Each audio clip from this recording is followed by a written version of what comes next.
할렐루야. 거룩하고 복된 주님의 날이며 대림절 세 번째 주일입니다. 우리 다 함께 자리에서 일어나셔서 우리 마음과 정성을 다해서 영과 진리로 거룩하신 하나님께 예배드리겠습니다.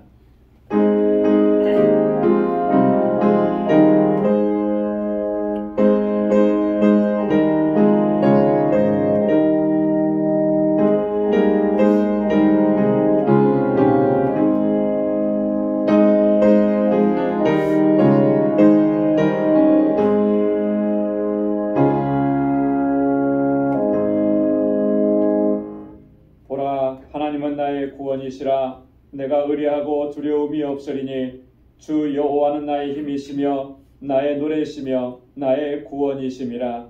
여호와를 찬송할 것은 극히 아름다운 일을 하셨음이니 온 세계에 알게 할지어다.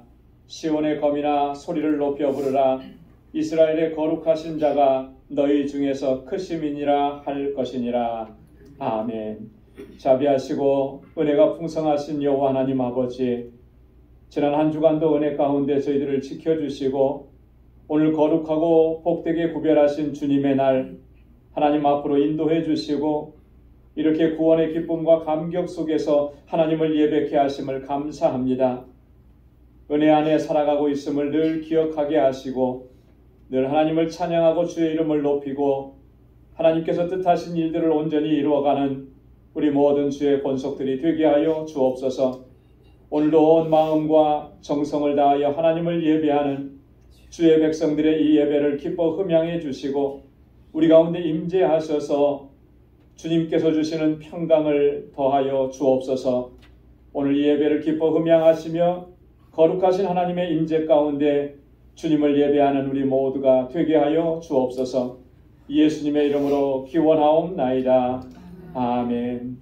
전능하사 천지를 만드신 하나님 아버지를 내가 믿사오며 그 외아들 우리 주 예수 그리스도를 믿사오니 이는 성령으로 잉태하사 동정녀 마리아에게 나시고 본디오 빌라도에게 고난을 받으사 십자가에 못 박혀 죽으시고 장사한 지 사흘 만에 죽은 자 가운데서 다시 살아나시며 하늘에 오르사 전능하신 하나님 우편에 앉아 계시다가 저리로서 산 자와 죽은 자를 심판하러 오시리라. 성령을 믿사오며 거룩한 공예와 성도가 서로 교통하는 것과 죄를 사하여 주시는 것과 몸이 다시 사는 것과 영원히 사는 것을 믿사옵나이다. 아멘. 자리에 앉으시기 바랍니다. 찬양으로 하나님께 영광 돌리겠습니다.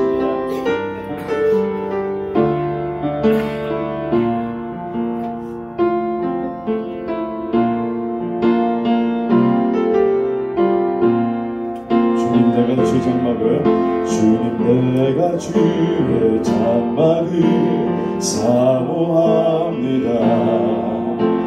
오직 주의 임재를 갈망합니다.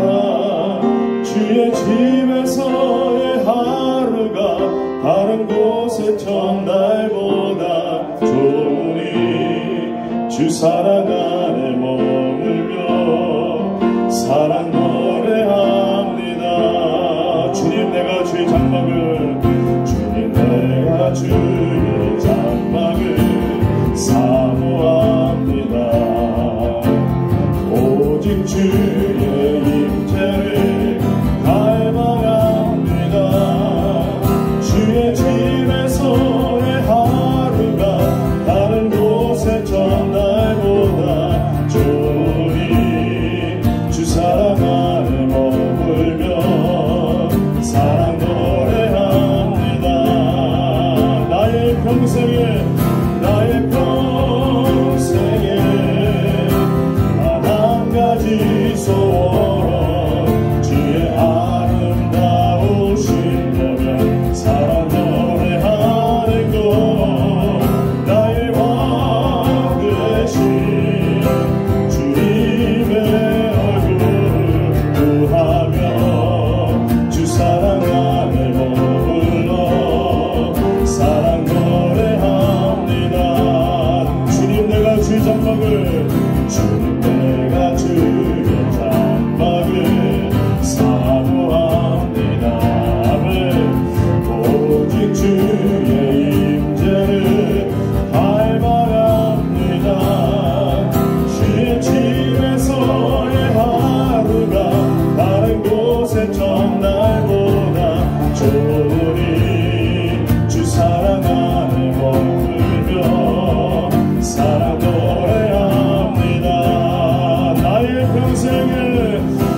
살아갈 수가 없는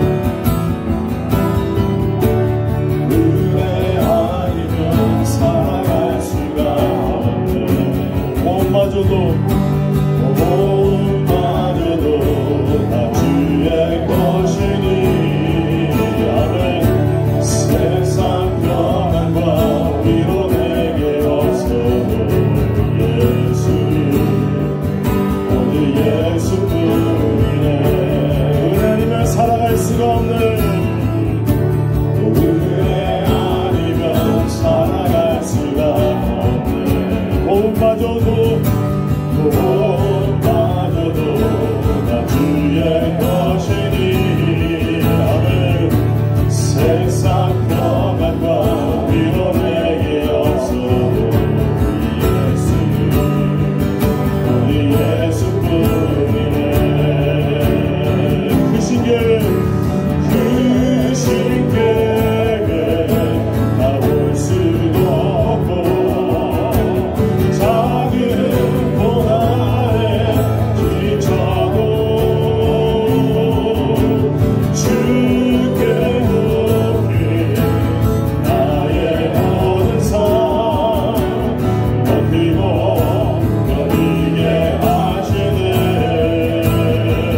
은혜 아니면 살아갈 수 없는 은혜 아니면 살아갈 수가 없네. 나의 모든 것 다 주께 맡기니 참된 평안과 위로 내게 주신 예수 오직 예수뿐이네. 그 신께 가볼 수 없고 그 신께 가볼 수도 없고 작은 고난에 지쳐도 주께 높이 나의 모든 삶 버티고 견디게 하시네. 은혜 아니면 살아갈 수가 없네. 나의 모든 것 다 주께 맡기니 참된 평안과 위로 내게 주신 예수 오직 예수뿐이네. 예수 오직 예수뿐이네. 아멘.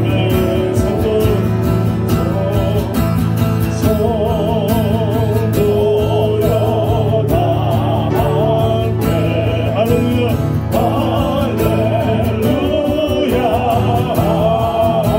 아멘. 주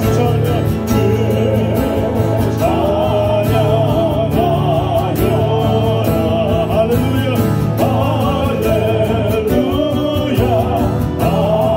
아멘. 주보다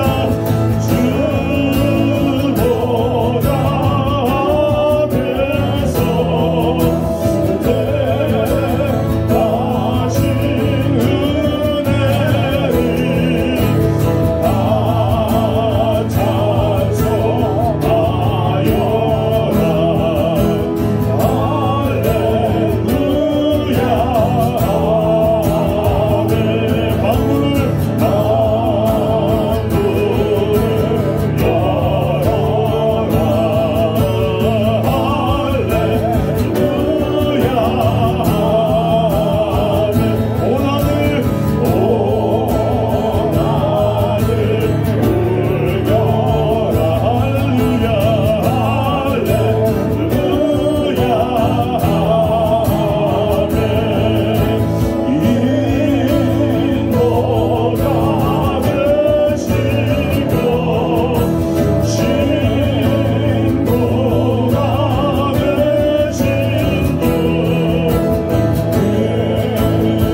거룩하시고 자비로우시고 은혜가 충만하신 좋으신 아버지 하나님 감사합니다. 오늘 거룩하고 복된 주님의 날을 저희들에게 맞이하게 해주시고 우리 방주의 식구들을 주님 보좌 앞으로 불러주시어서 이렇게 모여서 마음을 다하고 뜻을 다하고 힘을 다해 진정으로 하나님을 경외하고 사랑하는 마음으로 감사와 찬송을 드리오니 영광 받으시옵소서. 오 아버지 하나님이여, 저희들은 너무 연약하고 부족합니다. 아버지 하나님 뜻을 따라서 살기를 원하고 있지만 언제나 돌아서면 내 육신이 나의 주인이 될 때가 너무도 많습니다. 아버지 하나님 원하오니 내 안에 성령께서 나의 주인이 되시어서 모든 삶을 주관하여 주시고 간섭하여 주시어서 오직 하나님만을 바라보고 하나님 뜻 가운데 사는 저희들이 되게 해 주시옵소서. 아버지 하나님 이제 말씀 듣기 원합니다. 세우신 귀한 종 우리 목사님 성령 충만함을 주시고 목사님을 통해서 저희들에게 귀한 생명의 말씀을 들려주실 때에 저희 심령이 뜨거워지게 해주시고 그 말씀을 따라서 섬기는 저희들의 삶이 되게 해주시길 간절히 원합니다. 오 아버지 하나님, 우리 방주교회에서 자라는 어린 심령들과 우리 학생회에 함께 하여 주시옵소서. 저들이 세상 길로 빠져 들어간 사람 한 사람도 없게 하여 주시고 헛된 것을 바라보지 아니하고 오직 영원하신 생명이 되신 주님만을 바라보고 따르는 모든 성도의 삶을 살게 하여 주시옵소서. 저들을 가르치는 교사들을 위해 함께 하시고 전도사님 외에도 함께 하여 주시어서 저들이 정말 주님 바라보고 바른 길 갈 수 있게 하여 주시옵소서. 감사하며 아버지 하나님이여, 우리 방주교를 통해서 또 큰 역사 이루시는 아버지 하나님께 감사를 드리옵고 저 알라미다 방주 교회 위에 하나님께서 함께 해주셔서 그 지역에 아직 하나님을 알지 못하는 들에게 복음을 전하게 해주시고 많은 사람들이 하나 둘 주님 교회에 찾아나와서 복음을 듣고 새로워지는 놀라운 역사가 일어나게 해주심을 감사합니다. 저희들도 늘 기도를 돕고 서로 사랑하면서 그리스도 안에서 한 자매 한 형제가 된 저희들 서로 사랑하고 위하여 기도하면서 힘써 주님의 뜻을 세워나가는 저희 방주교회 성도들이 모두 되게 하여 주시옵소서. 아버지 감사하고 우리 주 예수님 이름으로 기도드리옵나이다. 아멘.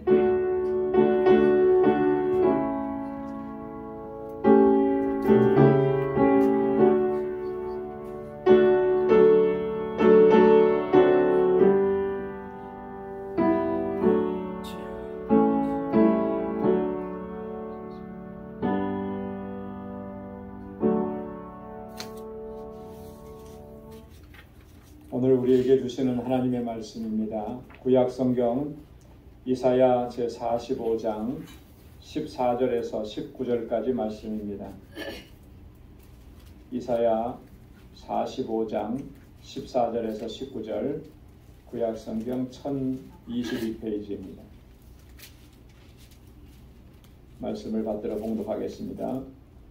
여호와께서 말씀하시되 애굽에 수고한 것과 구스에 무역한 것과 스바의 장대한 족속들이 다 내게로 돌아와서 내게 속할 것이요 그들이 너를 따를 것이라. 사슬에 매여 건너와서 내게 굴복하고 간구하기를 하나님이 과연 내게 계시고 그 외에는 다른 하나님이 없다 하리라 하시니라. 구원자 이스라엘의 하나님이여, 진실로 주는 스스로 숨어 계시는 하나님이시니이다. 우상을 만드는 자는 부끄러움을 당하며 욕을 받아 다 함께 수욕 중에 들어갈 것이로되 이스라엘은 여호와께 구원을 입어 영원한 구원을 얻으리니 영세에 부끄러움을 당하거나 욕을 받지 아니하리로다. 여호와는 하늘을 창조하신 하나님이시며 땅도 조성하시고 견고케 하시되 헛되이 창조치 아니하시고 사람으로 거하게 지으신 자신이라. 그 말씀에 나는 여호와라 나 외에 다른 이가 없느니라. 나는 흑암한 곳에서 은밀히 말하지 아니하였으며 야곱 족속에게 너희가 나를 헛되이 찾으라 이르지 아니하였노라. 나 여호와는 의를 말하고 정직을 고하느니라. 아멘. 할렐루야. 할렐루야. 현대 사회는 종교적인 측면에서 크게 두 가지 특징을 가지고 있다 이렇게 말합니다. 그 두 가지 특징 중에 하나는 뭐냐면 이 종교가 세속화되어져 간다라고 하는 것이죠. 뭐 종교라고 이름이 붙여진 모든 세상의 종교들이 지향하는 바는 사실은 거룩함이죠. 그런데 현대 사회는 점점 세속화되어는 어느 종교를 막론하고 공통적으로 나타나는 현상이라고 하는 거죠. 거기에 기독교도 우리 기독교도 예외가 아니라는 것입니다. 이 사회가 현대화되고 뭐 계속해서 발전해 나가면 나갈수록 부유해지면 부유해질수록 그 세속화를 막을 길이 없는 거예요. 점점 급속화되어져 간다라고 하는 것이죠. 이게 모든 종교들에게서 나타나는 첫 번째 특징이고, 두 번째 특징은 뭐냐면 사람들 사이에서 탈종교화가 진행된다라고 하는 거예요. 이 탈종교화라고 하는 것은 뭐냐면 그동안에는 자신이 어떤 종교기관에 속해 있고 어떤 종교단체에 속해 있었는데 거길 자꾸 이제 떠난다라고 하는 거죠. 그 종교에서부터 자신이 멀어지는 것입니다. 그런 게 요즘에는 점점 두드러지게 나타나고 있다라고. 여러분, 우리 기독교에서도 이런 현상들이 오래전부터 나타나기 시작을 했습니다. 그래서 자신은 그리스도인이라고 하면서 교회를 안 나가는 사람들이 점점 많아지는 거죠. 이 사람들을 가리켜서 뭐라고 하냐면 가나안 교인이라 아마 다 들어보셨을 거예요. 가나안 교인. 가나안이라고 하는 말은 참 좋은 말인데 왜 가나안 교인이라고 하는가? 거꾸로 하면은 안 나가라고 합니다. 안 나가. 그걸 거꾸로 하니까 가나안 이렇게 돼버린 거예요. 나는 그리스도인이라고 얘기하고 고백하면서도 교회는 안 나간다라고 하는 것이죠. 그래서 교회 출석하지 않고 혼자서 개인적으로 신앙생활 하는 사람들이 점점 더 늘어나고 있다라고 합니다. 이게 좋은 현상이 아닌 거죠. 그렇게 하다 보면 결국에는 어떻게 됩니까? 신앙마저도 다 잃어버리게 되는 거예요. 이런 현상들이 탈종교화 현상들이 두드러지게 나타난다라고 하는 거죠. 왜 이런 현상들이 나타나는가?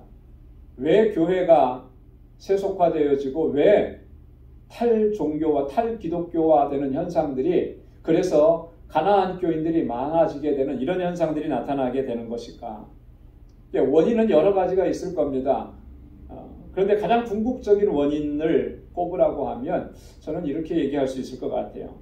뭐냐면 우리가 신앙생활 하지만 내가 경배하고 내가 섬기는 그 하나님에 대해서 우리가 잘못 이해하고 있기 때문에 그런 거 아니겠느냐. 하나님에 대한 그 하나님을 바르게 이해하고 있다면 이런 현상들이 사실 현격하게 줄어들 것이라고 하는 것이 저 개인적인 그런 생각입니다. 근데 우리가 하나님을 바로 알지 못하는 거예요.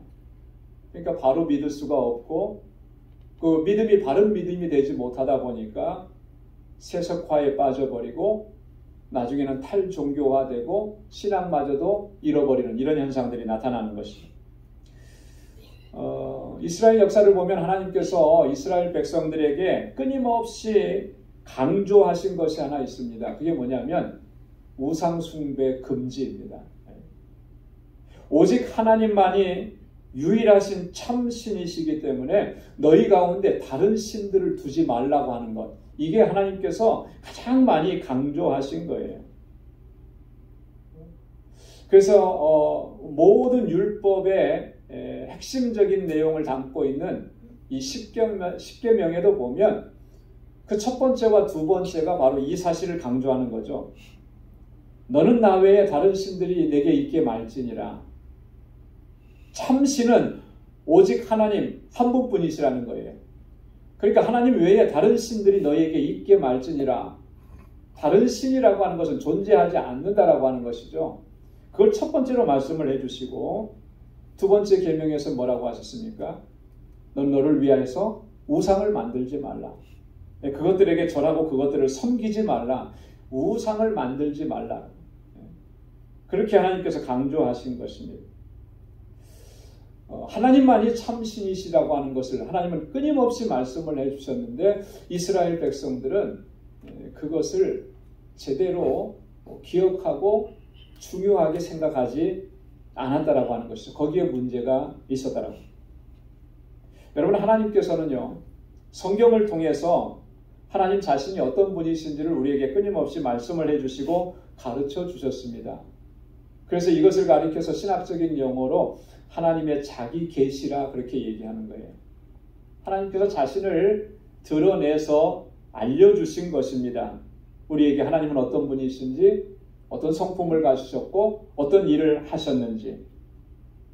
그렇기 때문에 우리 기독교인들의 신앙과 믿음은 바로 여기에서부터 시작을 하는 거예요. 하나님께서 우리에게 계시해 주신 대로 그대로 믿고 하나님을 섬기는 데서부터 우리의 신앙이 출발한다라고 하는 것이죠. 여러분, 만약에 하나님께서 자신을 계시해 주시지 않고 자신을 가르쳐 주시지 않았다면 우리는 하나님을 알 수도 없고 하나님을 알지 못하니까 하나님을 믿을 수도 없는 것입니다. 여러분, 그렇기 때문에 우리가 하나님을 바로 이해한다라고 하는 것은 너무나 중요한 것인데요. 하나님을 어떻게 우리가 바로 알 수 있겠느냐? 계시해 주신 하나님의 말씀, 그 말씀 속으로 들어가야 하는 것입니다. 성경을 부지런히 읽고 또 부지런히 묵상하고 또 열심히 연구하고, 그래서 성경을 통해서 하나님께서 자신을 뭐라고 말씀을 해주셨는지 하나하나 깊이 알아가고 체험될 때 그때 우리의 믿음이 더욱 견고해진다라고 하는 것입니다. 오늘 함께 봉독한 본문 말씀에서도 보면 하나님께서 자신에 대해서 말씀을 해주시는데요. 가장 중요한 내용을 말씀을 해주고 있습니다. 뭐라고 말씀을 해주시는가? 오늘 두 가지로 좀 살펴보려고 하는데요. 첫째는 뭐냐면 앞에서도 말씀을 드렸던 것처럼 하나님께서 강조하시는 것이 하나님 외에 다른 하나님은 없다라고 하는 거예요. 하나님만이 오직 유일하신 참 하나님이시라고 하는 것이죠. 오늘 14절 하반절 말씀에 보면 이렇게 말씀합니다. 그들이 너를 따를 것이라. 사슬에 매여 건너와서 내게 굴복하고 간구하기를 하나님이 과연 내게 계시고 그 외에는 다른 하나님이 없다 하리라 하시니라. 세상에는 신이라 불리는 그런 많은 존재들이 있지만 참신은 하나님이시라고 하는 거예요. 이게 누가 이렇게 고백을 하느냐라고 하면 14절 상반절에 보십시오. 누가 그러냐면 애굽과 또 구스와 스바 사람들이 이스라엘에게 와서 그들에게 부속되고 난 후에 그렇게 고백을 하는 거예요. 이스라엘 백성들이 그렇게 고백을 했다 그러면 우리 충분히 이해할 수 있죠. 그들은 본래부터 하나님을 섬기던 사람들이었으니까. 그런데 그게 아닌 거예요. 하나님을 모르던 사람들이 와서 그렇게 고백을 하는 겁니다. 하나님이 과연 너희 가운데 계시고 그 하나님 외에는 다른 하나님은 없다, 이렇게 얘기하는 거예요. 여러분, 이게 얼마나 놀라운 일입니까? 그죠? 굉장한 일이잖아요. 굉장한 일. 어떻게 이런 역사들이 일어날 수가 있을까? 우리가 지금 이사야 45장의 말씀을 읽었습니다만 우리 이사야 45장 1절 처음부터 보면은 하나님께서 행하시는 놀라운 역사가 기록되어 있는데, 하나님께서 바사왕 고레스를 택하셔서 그를 세워서 이스라엘을 회복시켜 주실 것을 약속해 주시고 말씀하시는 내용이에요. 이사야 선지자가 활동할 이 당시는 아직 이스라엘 백성들이, 특히 남왕국 유다가 바벨론의 포로로 잡혀가지 않은 때입니다. 그걸 경고하시면서 주신 메시지인데, 그런 일들이 일어나기도 전에 벌써 하나님께서는 이렇게 계획해 놓으신 거죠. 바사의 고레스라고 하는 왕이 나타나게 될 것인데 그를 통해서 이 이스라엘을 다시 회복시켜 주시겠다라고 하는 그런 약속인 거예요. 그러면서 이 바사 고레스를 하나님께서 지명해서 불렀다고 그렇게까지 말씀합니다. 오늘 이사야 45장 4절에 보니까 내가 나의 종 야곱, 나의 택한 이스라엘을 위하여 너를 지명하여 불렀나니 너는 나를 알지 못하였을지라도 나는 내게 칭호를 주었노라. 그렇죠. 바사왕 고레스는 하나님을 알지 못했죠. 그런데 하나님께서 그를 불러서 그에게 칭호를 주시고 그에게 하나님께서 하실 일들을 맡겨주시고 그 일을 하게 하신 거예요. 그 일이 뭐냐면 이스라엘을 회복시켜 주시는 일이라고 하는 거예요. 자, 그러면서 이어서 반복해서 이렇게 말씀을 합니다. 나는 여호와라, 나 외에 다른 이가 없나니 나밖에 신이 없느니라. 6절에서도 또 말씀하시잖아요. 나밖에 다른 이가 없는 줄을 무리로 알게 하리라. 나는 여호와라, 다른 이가 없느니라. 오늘 본문 말씀에서도 강조하셨잖아요. 그 말씀에 나는 여호와라, 나 외에 다른 이가 없느니라. 18절에 그렇게 말씀합니다. 계속해서 반복해서 말씀을 해주신 거예요. 나 외에 다른 하나님이 없다. 나 외에 다른 신이 없다. 오직 나만이 유일한 참 신이다 라고 하는 것을 반복하고 또 반복해서 말씀해요. 이사야 선지자가 말한 게 아니고 하나님께서 친히 말씀을 해주셨다라고 하는 것입니다. 여러분 한번 따라서 해보시기 바랍니다. 하나님 외에 다른 신은 없습니다. 오직 하나님만이 유일하신 참 신이십니다. 할렐루야. 여러분, 우리가 사실 신앙생활을 하면서 회복해야 될 그런 신앙의 자세 중에 하나가 바로 이거예요. 가장 중요한 게 이것입니다. 하나님 외에 다른 신은 없습니다. 오직 하나님만이 유일한 참 신이십니다. 여러분, 이게 너무나 당연한 것 같은데 왜 그 얘기를 또 하십니까? 뭐 이렇게 이런 생각이 들 수도 있을 거예요. 그런데 정말 우리가 살아가고 있는 이 현대 사회에서는 이 부분이 정말 우리 많은 그리스도인들이 놓치고 신앙생활을 한다라고 하는, 하나님을 섬긴다고 하면서도 하나님만이 유일하신 참신이시라고 하는 이 신앙 고백대로 살아가지 못하는 거예요. 여러분, 이 세대를 가리켜서, 우리가 사는 이 시대를 가리켜서 포스트 모더니즘 시대라 그렇게 얘기하잖아요. 포스트 모더니즘 시대라고 하는 이 말은 다른 말로 바꾸어 말하면 다원주의 시대라고 하는 거예요. 포스트 모더니즘의 가장 큰 특징이 다원주의입니다. 이 다원주의는 모든 곳에 다 진리가 있다라고 그렇게 믿게 하는 거예요. 뭔가 하나 독특하고 유일하고 이것만이 진리가 아니고 다 진리라고 하는 거죠. 이게 종교 안으로 들어오면 뭐가 되냐면 종교다원주의가 되는 거예요. 그 종교다원주의는 뭐예요? 한마디로 얘기한다면 모든 종교에는 다 구원이 있다라고 합니다. 기독교에만 구원이 있는 게 아니고 다른 종교에도 다 구원이 있다, 이렇게 얘기하는 거예요. 근데 우리 그리스도인들조차도 이것을 너무나 자연스럽게 받아들이는 거예요. 다른 종교에도 우리가 하나님을 믿어서 구원받는 그 구원과 똑같은 구원이 있다고 그렇게 인정해 주는 거예요.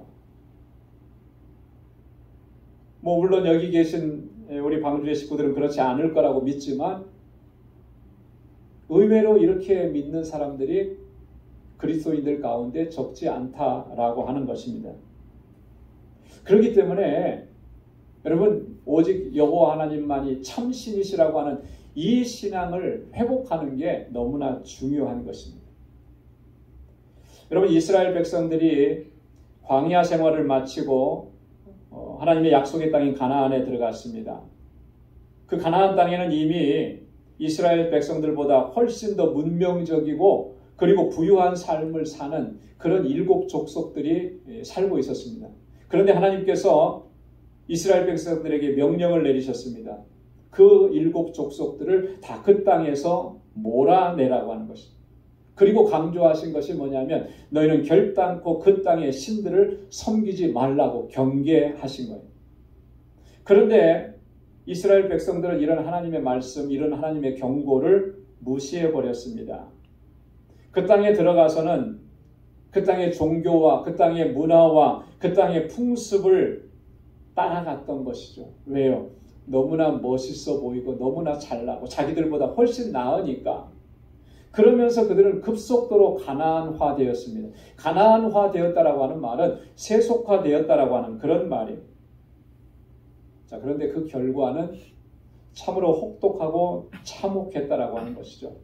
하나님의 경고를 무시했을 때 그 결과가 어떻게 나타났느냐. 하나님께서 경고하신 그대로 그들의 삶 가운데 나타난 것입니다. 사사기 2장 2절로 3절에서 하나님께서 이렇게 경고하셨습니다.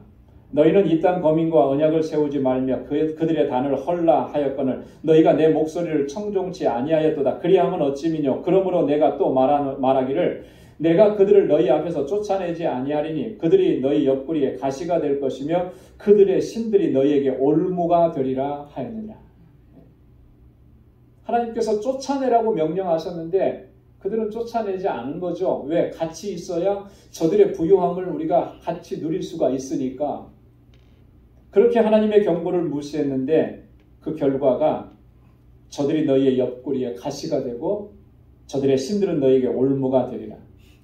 사사기의 역사는요, 실제로 그러한 일들이 이스라엘 백성들 가운데 나타난 것을 보여주는 역사입니다. 그래서 이스라엘 백성들이 그 땅에 있는 족속들과 이민족들, 자신들이 쫓아내지 못한 그런 족속들, 그들로 인해서 얼마나 그들이 고통을 당하고 어려움을 당하고 고난을 당했는지를 잘 보여주시는 것이 바로 사사기의 말씀들이에요. 저는 이런 역사들을 보면서 과연 우리는 어떤가, 나는 어떤가라고 하는 것이죠. 이스라엘 백성들처럼 우리도 하나님을 믿고 하나님을 섬긴다고 하면서도 하나님 외에 다른 신들을, 다른 것들을 바라보고 의지하고 기대하고 소망하면서 그렇게 살아가지 않느냐라고 하는 거예요.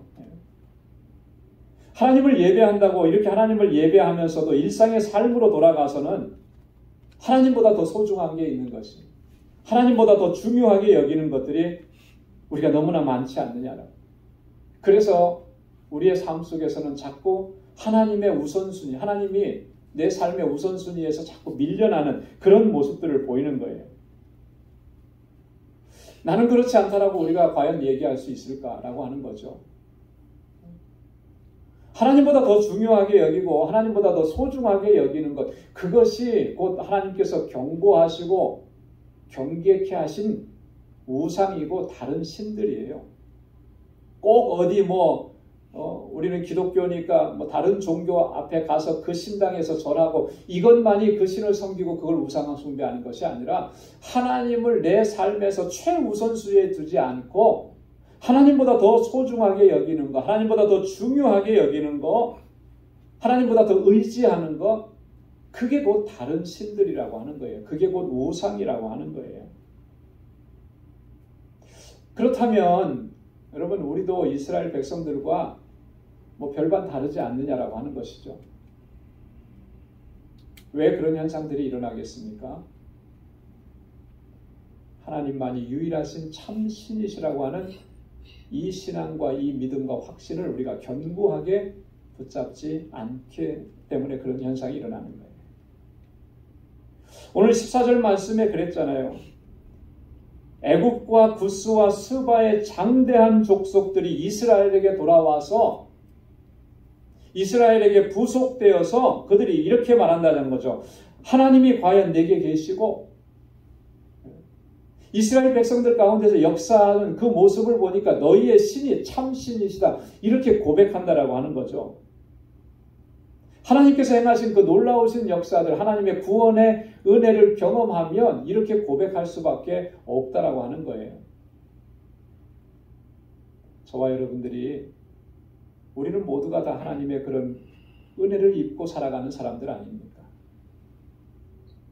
그렇기 때문에 당연히 우리도 우리의 신앙의 모습 속에서는 하나님만이 참신이시고 하나님만이 나의 유일한 구원자가 되시고, 그렇기 때문에 오직 하나님만 섬기겠습니다.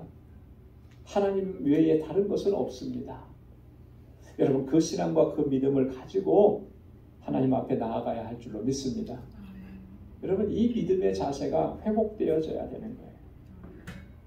그래야만 하나님의 기쁨이 되고 하나님께서는 또 우리를 통해서 귀한 역사를 이루어 가시는 것, 우리가 경험하게 될 줄로 믿습니다.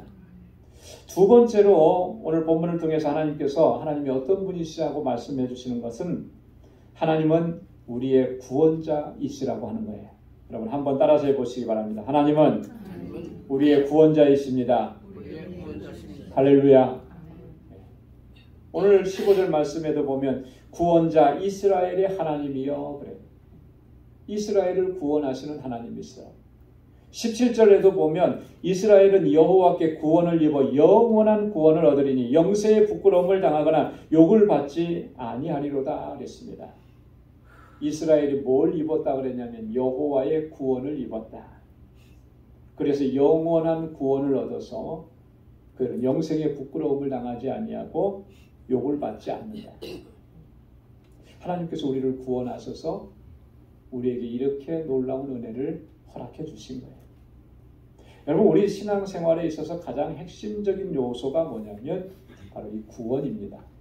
하나님의 구원하심이에요.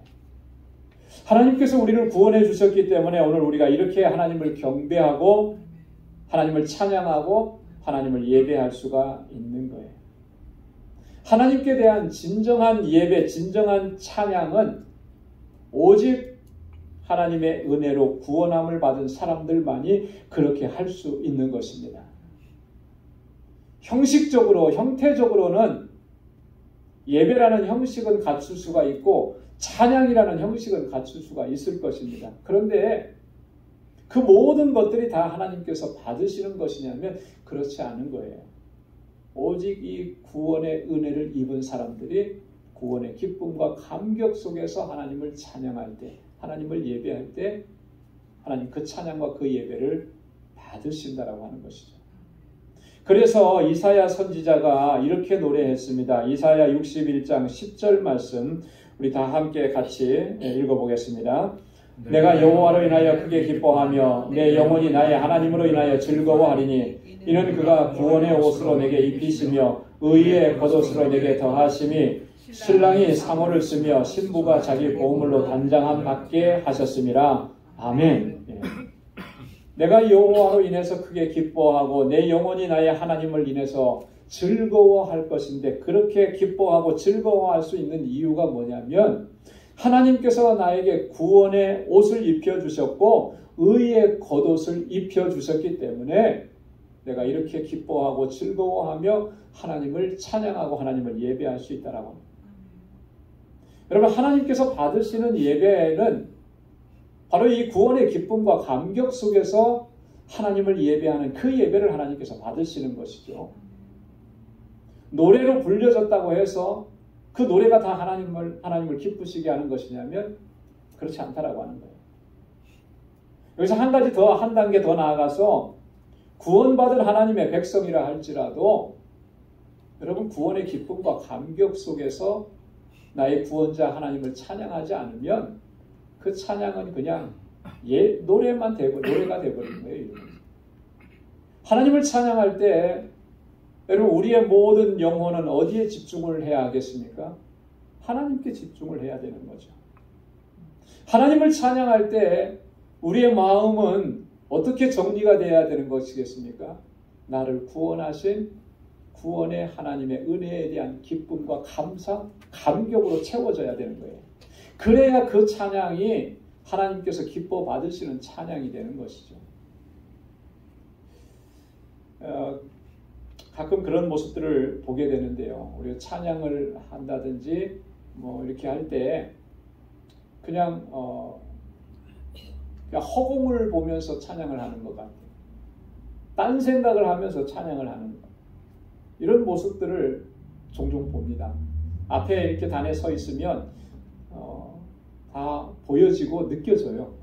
이분이 정말 진심으로 하나님을 찬양하는가 아니면 그냥 이게 그냥 찬송하는 순서니까 그냥 입만 벌려서 따라하는가. 입까지 안 벌리면 찬양을 안 하는 것 같으니까 입만 벌려서.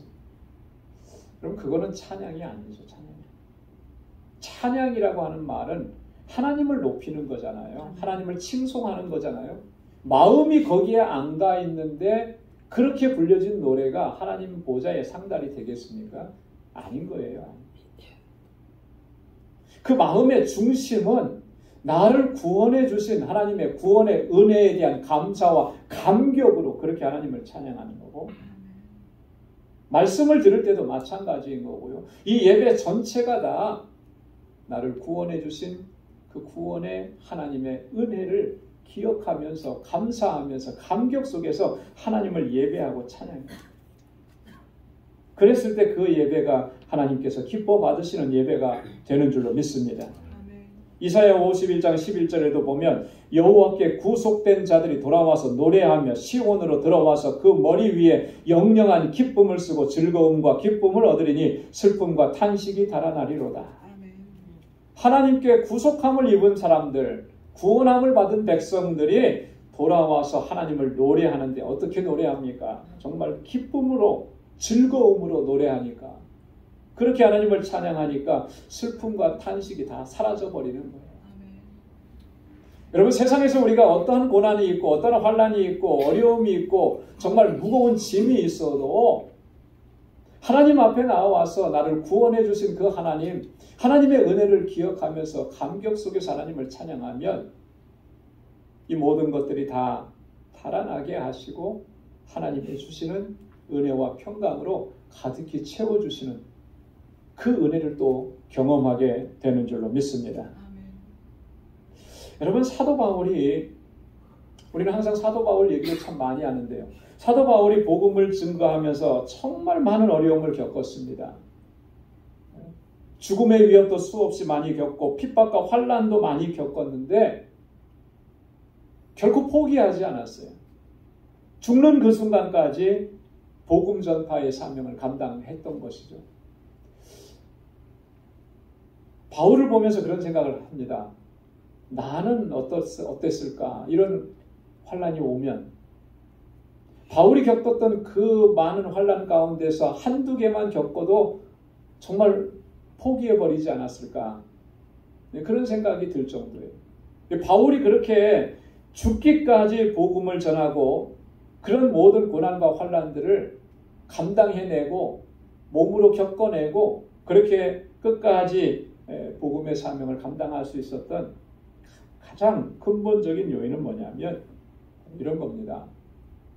하나님께서 자신에게 허락해 주신 그 구원의 은혜에 대한 감격, 그 기쁨이 항상 그의 안에서 차고 넘쳐났다라고 하는 거죠. 여러분, 이것이 식어지면은 모든 우리 신앙생활의 열정이라든지 이 모든 것들이 다 식어지는 거예요. 잠깐 동안 반짝할 수는 있을 겁니다. 우리는 감정적이잖아요. 뭔가에 의해서 도전을 받으면 잠깐은 할 수가 있어요. 근데 그게 과연 얼마만큼 지속이 되느냐는 내 안에 있는 구원의 기쁨과 감격이 날마다 새로워지느냐 그렇지 않느냐라고 합니다. 오늘도 내일도 모레도 끊임없이 이 구원의 은혜에 대한 감격이 식어지지 않는 사람은 어떠한 일이 있어도 결코 중단하지 않습니다. 포기하지 않습니다. 사도 바울이 끝까지 그렇게 갈 수 있었던 것은 그런 거예요. 나 같은 죄인을 구원해 주신, 나 같은 죄인을 사용해 주시는 하나님의 은혜가 너무나 감사한 거죠. 생각할 때마다 감사한 거예요. 그러니까 이런 어려움이나 이런 고난 정도는 문제가 되지 않는 거예요. 심지어는 죽음조차도 문제가 되지 않는 거예요. 바울의 고백 속에 보면 바울은 항상 이 사실을 고백합니다. 디모데전서 1장 15절 16절에 보니까 미쁘다 모든 사람이 받을 만한 이 말이여 그리스도 예수께서 죄인을 구원하시려고 세상에 임하셨다 하였도다. 죄인 중에 내가 괴순이라. 그러나 내가 긍휼을 입은 까닭은 예수 그리스도께서 내게 먼저 1절 오래 참으심을 보이사 후에 주를 믿어 영생 얻는 자들에게 본이 되게 하려 하심이라. 아멘. 나는 죄인 중에 괴수인데 내가 긍휼을 입었습니다. 내가 그렇게 긍휼을 입은 까닭은 내가 잘나서 그런 것이 아니라 주님께서, 예수님께서 내게 대해서 1절 오래 참아주셨기 때문에 이런 은혜를 누릴 수가 있은 것입니다. 바울은 이거 잊어버리지 않았어요. 나를 구원하시고 나를 택하셔서 주님의 일꾼으로 삼아주신 게 이게 얼마나 감사하고 감격스러운 일입니다. 항상 그 마음이 있으니까 끝까지 사명을 감당할 수가 있어요. 하나님께서는 우리를 죄와 사망 가운데서 구원해 주셨잖아요. 로마서 8장 1절로 2절의 말씀에 보면 하나님께서는 예수 그리스도 안에 우리를 거하게 하시고 우리로 하여금 결코 정죄함이 없게 하셨습니다. 생명의 성령의 법으로 죄와 사망의 법에서 우리를 해방시켜 주셨다고 말씀을 하십니다. 바울은 또 로마서 5장 1절로 3절에서 이 하나님의 구원이 우리에게 가져다 주신 놀라운 은총들을 이렇게 얘기합니다.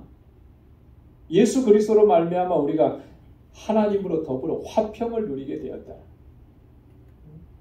그래서 하나님의 영광을 바라보면서 즐거워할 수가 있게 되었고 환난 중에도 우리가 즐거워할 수가 있게 되었다. 하나님께서 우리에게 베풀어 주신 구원의 은총은 우리의 삶 속에서 이렇게 놀라운 역사를 이루셨다라고 하는 거예요. 이 사실을 항상 기억해야 됩니다. 하나님의 구원하심이 얼마나 놀라우신가. 여호와 하나님은 나의 구원자이시다라고. 여러분, 이것이 우리의 신앙과 믿음의 가장 기본적이고 기초적인 것입니다. 사랑하는 성도 여러분, 오늘 우리가 이 본문의 말씀을 통해서 하나님이 어떤 분이신지 두 가지로 상고해 봤는데요. 여러분, 하나님은 유일하신 참신이시고 하나님 외에 다른 이가 없다라고 하는 사실을 우리의 머릿속으로가 아니라 우리의 마음속으로만이 아니라 우리의 삶 속에서도 그렇게 인정하고 하나님을 섬기면서 오직 하나님께 영광 돌리며 이 믿음의 길을 끝까지 달려갈 수 있기를 소망합니다. 하나님이 나를 구원해 주셨는데 그 구원의 은총이 얼마나 귀하고 얼마나 값진 것인지, 그래서 이 구원의 기쁨과 감격이 우리의 심령 속에서 식어지지 아니하고 하루를 더 살면 더 살수록 그 감격은 더 뜨거워지고 그렇게 하나님의 뜻을 향해서 달려갈 수 있는 우리 모두가 될 수 있기를 주님의 이름으로 축원합니다. 아멘. 기도하겠습니다. 하나님 아버지, 감사합니다. 허물과 죄로 죽었던 저희들을 긍휼히 여겨주시고 불쌍히 여겨주시고 창세전부터 계획하셨던 하나님의 구원 계획 안에 우리를 포함시켜 주셔서 독생자 예수 그리스도를 통하여서 우리를 거룩한 하나님의 백성으로 삼아주신 이 은혜 너무나 감사합니다. 날마다 매일매일 순간순간이 구원의 기쁨과 감격 속에서 하나님을 예배하고 하나님을 찬양하고 하나님의 뜻에 순종하며 나아가는 우리 방주의 권속들이 다 되게 하여 주옵소서. 하나님, 오직 하나님만이 유일하신 참신이십니다. 하나님 외에 다른 것들이 없습니다. 우리의 삶 속에서 하나님보다 더 소중하게 여기는 것을 두지 않도록 하나님 성령께서 우리를 주장하여 주시고 오직 하나님만 예배하고 주님만 의지하고 또 주의 뜻에 순종하며 믿음으로 나아가는 우리 모두가 되도록 인도하여 주옵소서. 감사하며 예수님의 이름으로 기도드리옵나이다. 아멘. 우리 찬송 32장 부르시면서 준비하신 예물을 하나님께 드리겠습니다.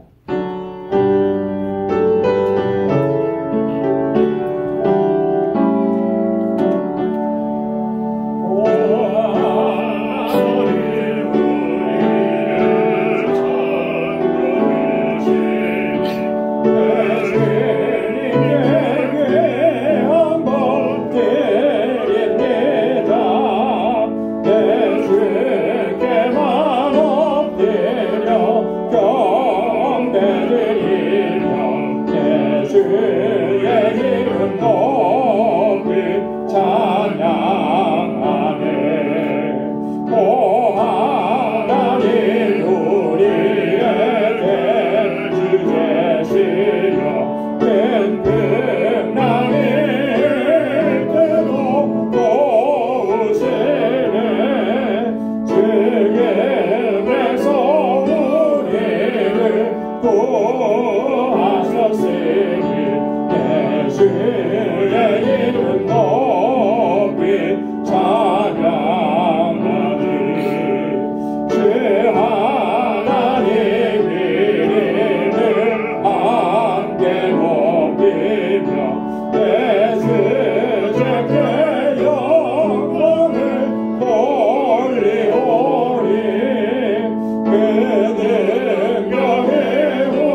자비하시고 거룩하신 하나님, 나의 구원자 되시며 나의 왕이신 아버지, 오늘도 주님의 부르심에 이끌림을 받고 거룩하신 주님의 보좌 앞에 나와 이렇게 하나님을 경배하고 찬양하고 예배케 하신 하나님 감사합니다. 하나님의 그 놀라우신 은혜와 하나님의 그 은총을 항상 기억할 수 있는 저희들 되게 하시고, 나 같은 죄인을 구원하셔서 하나님의 자녀 삼아주신 이 놀라우신 하나님의 은총을 우리가 단 한순간도 잊지 않게 하셔서 늘 기쁨과 감격 속에 하나님을 찬양하고 하나님 뜻하신 일들을 이루어갈 수 있는 우리 방주 권속들이 되게 하여 주옵소서. 오늘도 하나님 주님을 예배하며 아버지께서 우리에게 베풀어 주신 은혜를 기억하며 감사의 예물을 구별하여 아버지 앞에 올려드립니다. 사랑하는 주의 종들의 그 마음과 그 중심을 받아주시고 저의 삶이 은혜로 가득한 삶이 되게 하시며 고난과 역경과 환난 중에도 하나님의 섭리하심을 믿는 귀한 믿음을 허락해 주셔서 늘 기쁨과 감격 속에 하나님을 예배하는 삶이 되도록 도와주옵소서. 11조의 예물을 구별하여 주께 올려드리며 하나님이 나의 주인이신 것을 고백하고 하나님의 뜻대로 순종하며 살기로 결단합니다. 사랑하는 주의 종들을 붙잡아 주셔서 내 뜻이 아니라 아버지의 뜻에 온전한 순종으로 나아가는 귀한 삶이 되도록 인도해 주옵소서. 하나님 복음을 땅끝까지 증거하라고 하신 주님의 말씀을 늘 기억하며 또한 우리의 삶의 정황 속에서 예수 그리스도의 증인으로 살아가는 삶을 하나님 늘 힘쓰며 아버지 하나님 이렇게 구별하여서 선교의 예물을 드립니다. 하나님 이 예물이 쓰여지는 곳에 하나님께서 생명을 구원하시는 놀라운 역사들을 우리가 날마다 목도할 수 있도록 인도해 주시고 예수 그리스도의 증인으로 살아갈 수 있도록 주께서 능력의 장중에 우리를 붙잡아 주옵소서. 건축 예물을 구별하여 주님께 드리며 주님의 몸된 교회를 위해서 눈물로 기도하고 또 땀 흘려 수고하고 헌신합니다. 사랑하는 주의 종들의 그 헌신을 기억해 주시사 우리 방주교회가 하나님 보시기에 기뻐하시는 아름다운 믿음의 공동체로 사랑의 공동체로 든든하게 서갈 수 있도록 은혜 베풀어 주옵소서. 하나님 우리에게 허락해 주신 하나님의 은혜와 축복을 이제는 나누며 살기를 원합니다. 받는 것보다 주는 것이 더 복되다고 하신 이 귀한 말씀을 기억하며 하나님 은혜를 나누는 삶이 되도록 도와주시고 우리의 주변 우리의 이웃과 형제들을 돌아볼 수 있도록 은혜 주옵소서. 드려진 이 구제의 예물이 쓰여지는 곳에서 하나님의 사랑이 전해지고 또 생명의 역사가 일어나는 하나님의 놀라우신 은총을 더하여 주옵소서. 오늘도 하나님 주님 앞에 나와서 여러 모양으로 하나님을 섬기고 우리 성도를 섬기는 모든 그 귀한 손길들마다 하나님의 은혜로 채워주시고 저희들 또 한 주간 세상에 아버지 삶을 향하여 나아갈 때 이 한 주간도 은혜 가운데 지켜주셔서 늘 승리하고 하나님께 영광 돌리는 삶이 되도록 은혜 베풀어 주옵소서. 감사하고 예수님의 이름으로 봉헌 기도드리옵나이다. 아멘. 전후좌우에 계신 분들과 함께 인사 나누시겠습니다. 가까이 찾아가셔서 사랑합니다, 축복합니다, 우리 인사해 주시기 바랍니다. 하나님의 은혜가 가득하기를 바랍니다. 이 또 한 주간의 삶이 하나님의 은혜 안에서 승리하는 삶이 되시기를 바랍니다. 오늘 영상으로 예배를 드리시는 우리 방주권속 여러분들, 여러분들의 삶에도 늘 주님께서 지키시고 함께 하실 줄로 믿습니다. 교회 소식 전해드리도록 하겠습니다. 주보 참조해 주시기 바랍니다. 오늘 대림절 세 번째 주일입니다. 이 한 주간도 주님의 다시 오심을 갈망하면서 또 준비하면서 그렇게 거룩한 삶을 살아갈 수 있길 바라고 또 성탄절 잘 준비하시기 바랍니다. 우리 성탄절 예배 25일 월요일입니다. 11시에 우리 EM과 함께 연합으로 예배를 드리고 또 각 구역별로 특별한 축하 순서를 마련합니다. 다 함께 참여하셔서 하나님께 영광 돌리시고 또 우리 친교 후에는 선물 교환도 있으니까 여러분 정성스럽게 이게 이제 다른 사람에게 전해지는 거잖아요. 그래서 다른 사람들이 쓰면은 좋겠다 이렇게 생각하시면서 기도하는 마음으로 준비하시면 좋겠습니다. 오늘 2부 예배 후에 2024년 예산위원회 모입니다. 우리 예산위원들 다 참여하시기 바랍니다. 내년 1월 22일부터 25일까지 선교지 알라메다 방주교회를 방문하게 됩니다. 우리 알라메다 방주교회가 리더십이 선교사님에게서 이제 현지인 사역자에게로 리더십이 옮겨가고, 저희들이 이제 또 새해를 또 계획하고 해야 될 일들이 있어서 이렇게 준비하는데 여러분 많이 기도해 주시고, 우리 저하고 장로님 세 분, 강희원 장로님, 이무영 장로님, 장재호 장로님 이렇게 총 4명이 이제 가게 되는데요. 여러분 이게 어린이들 그 장난감, 또 어린이들 의류, 그리고 어른들 의류도 괜찮습니다. 정말 입을 만한 것들로 잘 깨끗한 것으로 여러분들이 도네이션 해주시면 또 이번에 가지고 가서 함께 나누도록 그렇게 하겠습니다.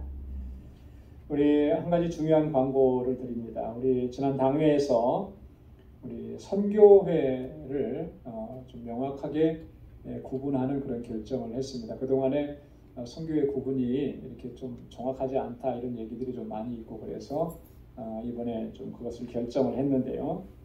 이 결정한 대로 여러분들이 존중해 주시고 잘 따라 주시면 좋겠습니다. 일남선교회, 제1남선교회는 65세 이상입니다. 65세 이상은 다 일남선교회예요. 그러니까 지금으로 2024년 기준으로 하면 1959년생 포함해서 이상은 일남선교회, 그리고 64세까지, 그러니까 1960년생까지는 다 이남선교회 이렇게 구분이 됩니다. 마찬가지로 제1여성교회도 65세 이상, 그러니까 1959년생 이상은 1여성교회예요. 아마 여기에서 조금 변동들이 있을 거예요. 그래서 그 기준대로 좀 옮겨주시고, 제2여성교회는 55세에서 64세까지입니다. 그러니까 내년 기준으로 하면은 1970년생이 되나요? 70년생부터 60년생까지가 이제 포함이 되겠죠. 그리고 54세까지 결혼하시고 뭐 30대도 다 포함이 되고 40대도 포함이 되는데 54세까지는 우리 제3여성교회가 됩니다. 그러니까 여러분 요거 꼭 기억하셔서 우리 선교에 같이 활동해 주시면 감사하겠습니다. 주일 친교 우리 담당표에 여러분 아직 기록하지 못하신 분들 계시면 친교실에 기록해 주시면 좋겠고요. 우리 이갑준 장로님 또 이승혜 권사님의 아들 이준혁 군이 군에 입대를 하게 됩니다. 입대 날짜는 화요일 19일 화요일인데 오늘 오후에 샌안토니오, 텍사스 샌안토니오 그 훈련하는 장소로 집결을 하기 위해서 출발한다고 해요. 공군에 지원을 해서 지금 이제 가서 훈련 받고 또 자대 배치 받고 이제 거의 한 4년 정도 이렇게 군 생활을 하게 된다고 그러는데, 저희 교회에서는 처음으로 이렇게 군대 가는 우리 청년이 생긴 것 같아요. 그동안에 뭐 여러 가지 사정이 있어서 자꾸 조금씩 미루어지다가 오늘 이번에 이제 확정이 된 건데, 여러분 기도 많이 해주시고 또 건강하게 또 훈련 잘 받고 안전하게 하나님께서 지켜주시도록 이렇게 계속 기도해 주시기를 부탁드리겠습니다. 다 함께 자리에서 일어나셔서 268장 1절 보시겠습니다.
이제는 우리 주 예수 그리스도의 무한하신 은혜와 하나님 아버지의 크고 놀라우신 사랑과 성령의 위로 교통 충만하심의 역사가 오직 여호와 하나님 주님만을 섬기고 나를 구원해 주신 그 구원의 기쁨과 감격 속에서 하나님의 뜻대로 순종하며 살아가기로 결단하는 우리 광주의 모든 믿음의 권속들과 또 저들의 가정과 직장, 생업의 터전 위에 이제로부터 영원까지 함께 하시기를 간절히 축원하옵나이다.